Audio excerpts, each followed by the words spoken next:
Hola, hola, hola mis queridos amigos, otra vez con ustedes aquí desde el espacio de CEDIX y con el método Lexía, no se olviden, pues es un proyecto que es humanista, es un proyecto que trabaja con el arte.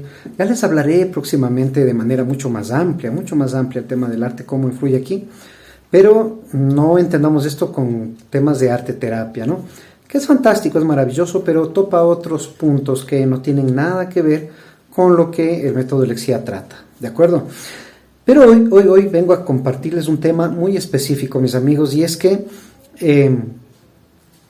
hay mucha información que circula en diferentes plataformas, ¿verdad? Sobre lo que es una dislexia, lo que es una dificultad de aprendizaje, lo que es el déficit atencional y todas esas áreas o características de personas que tienen maneras diferentes de entender, de aprender, de comprender el mismo mundo, el mismo lenguaje, el pensamiento de cómo se desarrollan en el mundo, ¿de acuerdo? Pero miren, quiero tocar esos aspectos que quizás los estamos descuidando y que luego lleva a consecuencias bastante complejas, ¿no? Hay esa parte tan importante que es el yo. El yo es sustancial mantenerlo en buen ánimo, en buen estado, porque estamos hablando de la parte del espíritu humano, ¿no es cierto? Aquello que nos va a permitir sentirnos bien en algún lugar, con lo que hacemos, con quiénes somos y para qué estamos acá. O sea, sí es importante aprender a encontrar la respuesta de qué hacemos en este mundo y no venir solamente a sufrir, y uso este término de forma muy seria, ¿ya? Una cosa, no esperen de mí videos en donde yo esté haciendo algunas piruetas, algo así, porque para mí este es un tema serio, es un tema de tratamiento, ¿de acuerdo?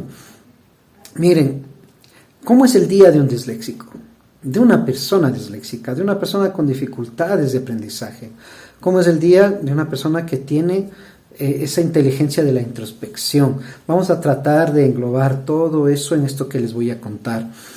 Y te voy a invitar a que nos metamos un poquito en el cerebro de una persona disléxica, en lo que le pasa en el día a día, en cuáles son esas consecuencias que puede atraer el no entender y el empezar a mirarles a las personas disléxicas desde un punto de vista como que de que algo mal está funcionando, ¿no es cierto? Pero no, miren, yo voy a comentarles unos casos o un caso en específico, pero para que entendamos la parte de ese círculo vicioso en el que está envuelto, ¿sí? Pero esto pasa mientras no ha sido tratado, mientras no ha sido una persona diagnosticada y mientras no sea una persona que por fin logra saber, entender y comprender quién es, ¿de acuerdo? Entonces, miren, vamos a imaginarnos en un niño de unos 10 a 12 años, ¿de acuerdo? ¿Sí? Este niño, ¿sí?, presenta la siguiente situación, que en la mañana este chico tiene que acudir a la escuela, ¿no es cierto?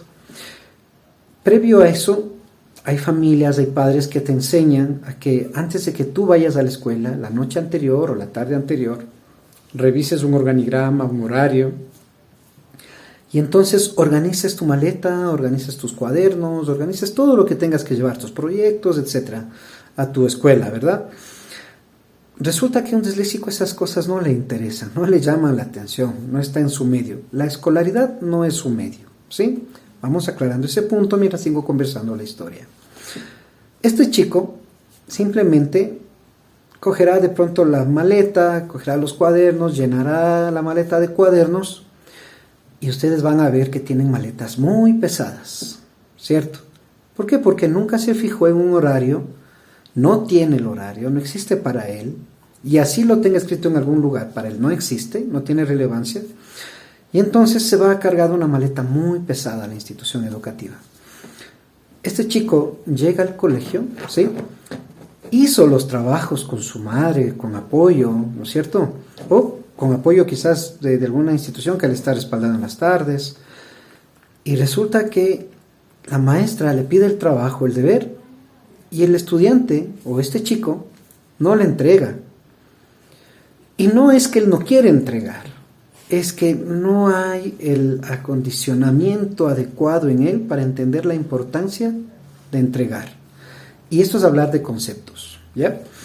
Entonces, resulta que la maestra le va a pedir luego a este chico su diario.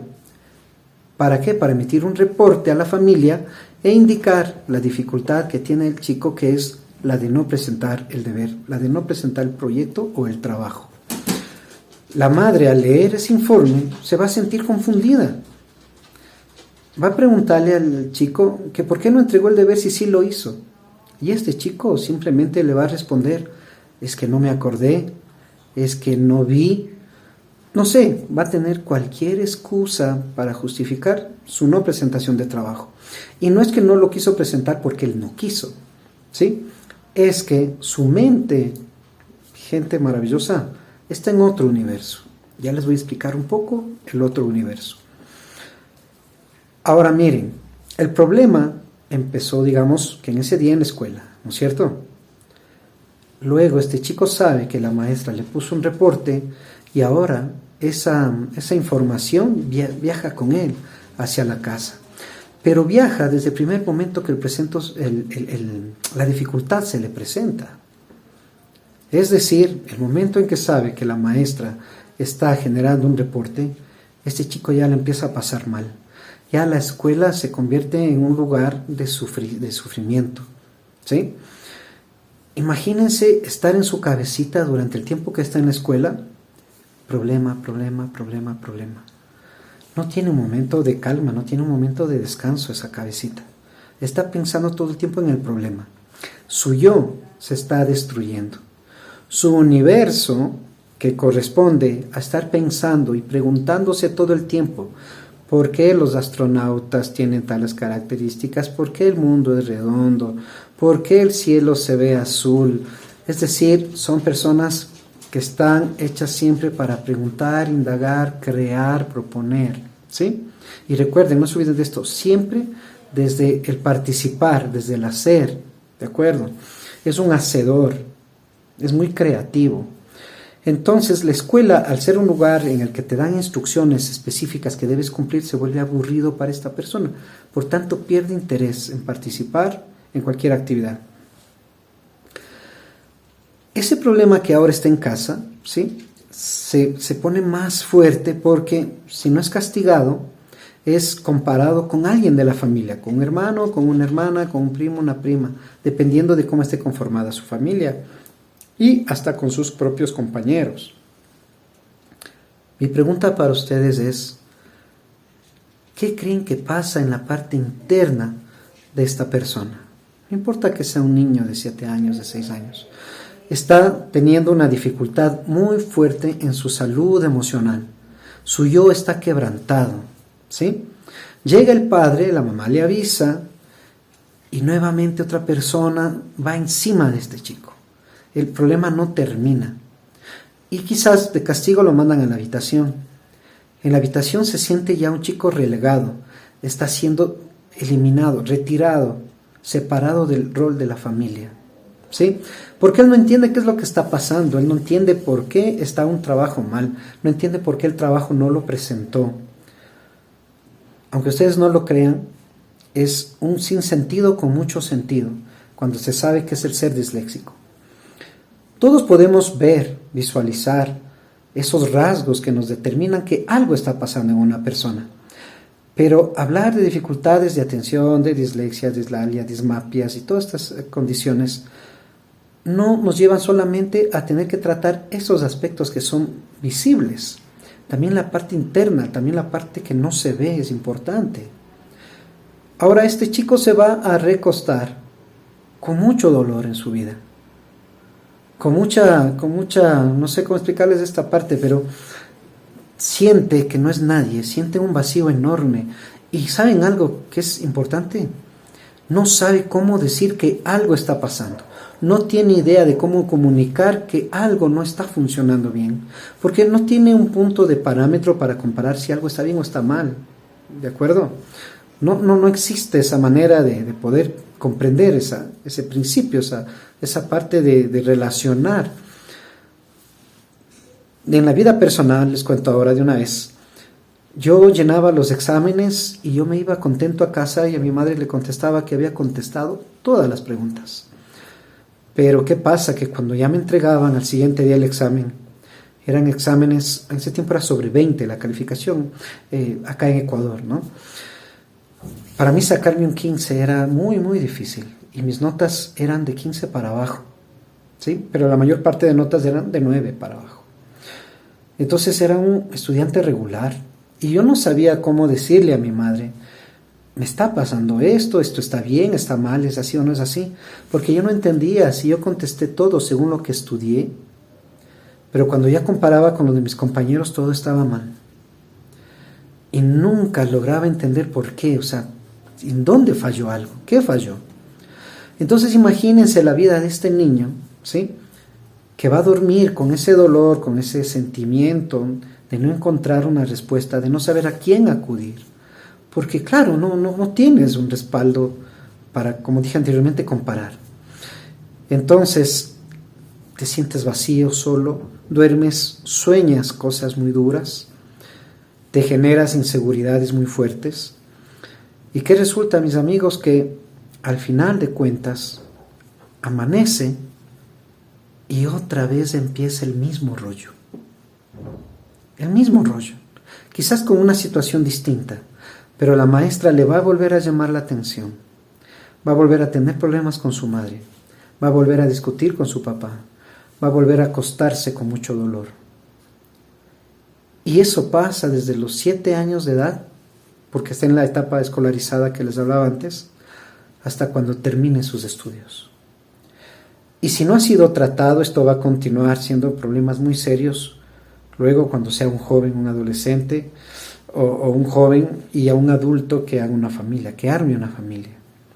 Porque la esposa o el esposo, dependiendo, si no es comprensivo, si no entiende que somos personas distintas, diversas, va a acarrear muchos problemas.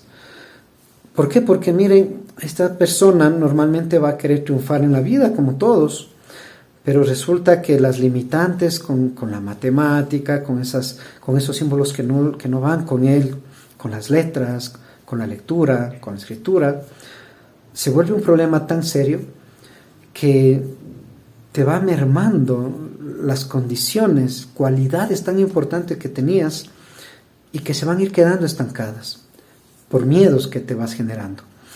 Como anécdota, a esto les cuento que un compañero de trabajo, siendo un maestro, me decía, ayúdame estando a mi lado porque tengo que hoy hablar sobre una fecha importante de nuestro país ante toda la institución educativa, ¿sí? En una institución educativa en la que trabajábamos juntos. ¿Qué pasaba? Que le pregunté que cuál era su dificultad y él me decía, mira, a mí se me caen las letras. Estoy hablando de una persona de 30 años o 35 años de edad en ese tiempo. Y me decía, a mí se me caen las letras una sobre otra. O sea, los renglones de letras se le caían una sobre la otra, sobre la otra, sobre la otra, hasta que le quedaba visualmente la hoja en blanco. ¿Cómo te explico el funcionamiento de nuestro cerebro para que llegue a ese nivel de comprensión abstracta el cerebro, pero no pueda definir lo que está escrito ahí? Entonces me decía que esté al lado para que yo le vaya respaldando, porque yo ya para ese tiempo ya me había preparado en este concepto de dificultades. Entonces yo le decía simplemente, haz altos cuando tengas confusión, mira a la gente, tómate un poco de agua y esas pausas te van a ayudar a volver a ubicar el renglón en donde estabas y continuar. Miren, hay muchas historias en el tema de dificultades de aprendizaje y de dislexia. No es solamente el voltear letras, no es solamente el omitir palabras, no es solamente el silabiar, no es solamente el tomar mal el lápiz. Hay otros aspectos que tenemos que tomar en cuenta y ser muy serios en este tema para poderlos ayudar, para poderlos ubicar en este espacio. ¿Y qué? Que cambien la vida hacia el otro lado y tengan una oportunidad maravillosa de vida.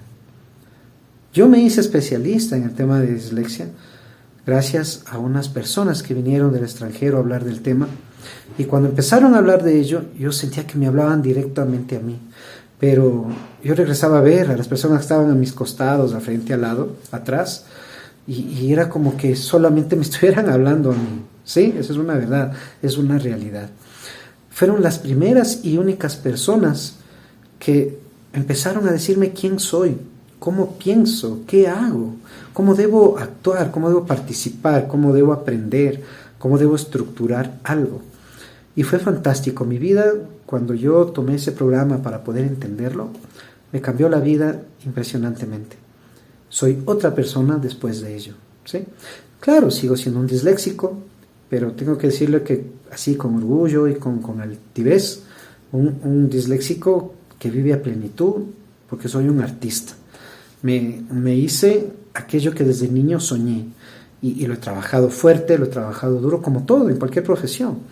De manera que eso es lo que me ha permitido a mí desarrollarme en el tema de dislexia. Eso es lo que a mí me ha permitido ganar. También frustra el mundo del arte, pero hablando de profesión, no estoy hablando de seriamente el arte, no un hobby, sino el arte como algo real. Hay los diseñadores, están los arquitectos, están la gente que está en las tablas, ¿no? La danza, el teatro. Pero conozco los amigos que son disléxicos con estas condiciones que están en niveles muy altos de vida, ¿sí? Y yo quiero invitarles a ustedes también a eso.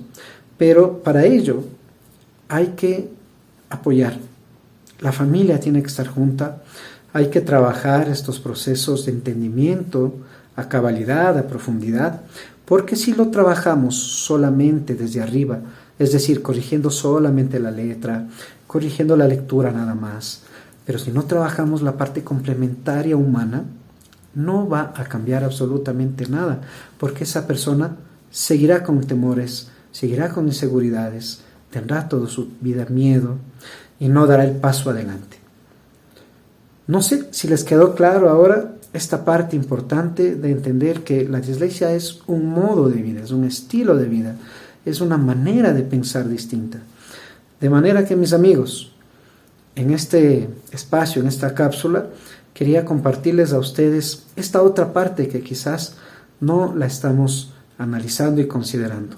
No permitamos que nuestros hijos se hundan, no permitamos que esos cerebros se fuguen. ¿Por qué? Porque los estamos perdiendo. Hagamos que tengan una vida digna y que sean personas que en su vida triunfen y que puedan tener hermosas familias a futuro. Mi abrazo como siempre y espero que este mensaje sea oportuno para que tú lleves a tus hijos a un centro en donde les puedan ayudar de verdad en estas dificultades y que sean a tiempo. Les hablo desde Ecuador, Santiago Fernández, para servirles siempre. Y recuerda, cualquier inquietud que tengas, comunícate por los canales que tenemos ahí para comunicarnos, para chatear, para conversar, que estoy a tu disposición. También se pueden hacer tratamientos vía online, de manera que todo lo podemos superar en la vida cuando hay buena intención. ¿De acuerdo? Un abrazo. Bye bye.